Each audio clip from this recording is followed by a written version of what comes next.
આમોદ જંબુસર વિધાનસભા ધારાસભ્ય ડીકે સ્વામીની રજૂઆત અને ભલામણના અનુસંધાને રાજ્ય સરકારના નર્મદા જળ સંપત્તિ પાણી પુરવઠા અને કલ્પસર વિભાગ દ્વારા આણંદ જિલ્લાના બોરસદ તાલુકાના બદાલપુરા અને જંબુસર તાલુકાના કારેલી ગામ વચ્ચે મહી નદી પર વિયર બાંધકામ માટે સૈદ્ધાંતિક મંજૂરી આપવામાં આવી છે। આમોદ જંબુસર વિધાનસભા ક્ષેત્રના ધારાસભ્ય ડીકે સ્વામીની સતત રજૂઆત અને ભલામણના પરિણામે રાજ્ય સરકારના નર્મદા જળ સંપત્તિ પાણી પુરવઠા અને કલ્પસર વિભાગ દ્વારા આણંદ જિલ્લાના બોરસદ તાલુકાના બદાલપુરા અને જંબુસર તાલુકાના કારેલી ગામ વચ્ચે મહી નદી ઉપર વિયર અને નવા પુલના નિર્માણ માટે સૈદ્ધાંતિક મંજૂરી આપવામાં આવી છે।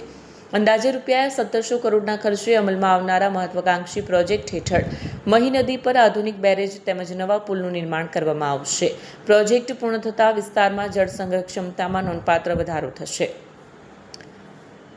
હવે યોજનાને સૈદ્ધાંતિક મંજૂરી મળી છે। તેમણે જણાવ્યું કે આ યોજના કૃષિ વિકાસ, જળ વ્યવસ્થાપન અને વિસ્તારના સર્વાંગી વિકાસ માટે ખૂબ જ મહત્વપૂર્ણ સાબિત થશે।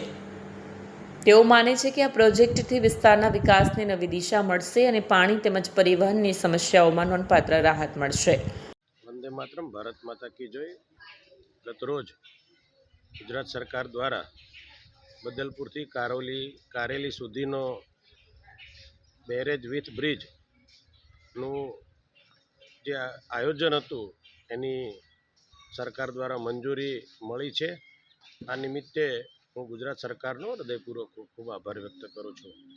વિશેષમાં 1700 કરોડ જેટલી મોટી રકમ જ્યારે મંજૂર થઈ છે ત્યારે, અને આ બેરેજ અને બ્રિજથી લગભગ 400 જેટલા ગામો, 3 જેટલા જિલ્લા વડોદરા, આણંદ અને ભરૂચના લોકોને, ગામના આજુબાજુના ગામના વિસ્તારને ખૂબ લાભ થવાનો છે। 16,000 જેટલા હેક્ટરમાં ખેતીની સિંચાઈ માટેનું પાણી મળવાનું છે।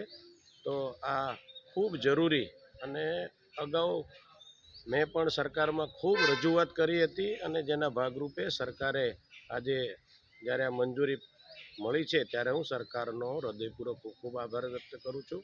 આ વિસ્તારની જનતા વતી પણ માનનીય મુખ્યમંત્રીશ્રી તેમજ માનનીય ઈશ્વરસિંહ અને અગાઉના મંત્રી એમના દ્વારા પણ રજૂઆત અમે કરી હતી એવા કુંવરજી બાવળિયા સાહેબનો હૃદયપૂર્વક ખૂબ ખૂબ આભાર વ્યક્ત કરું છું। અસ્તુ, ધન્યવાદ। વંદે માતરમ, ભારત માતા કી જય। વિડીયો જર્નાલિસ્ટ મોહમ્મદ ખત્રી સાથે સત્યા ટીવી ન્યૂઝ આમોદ।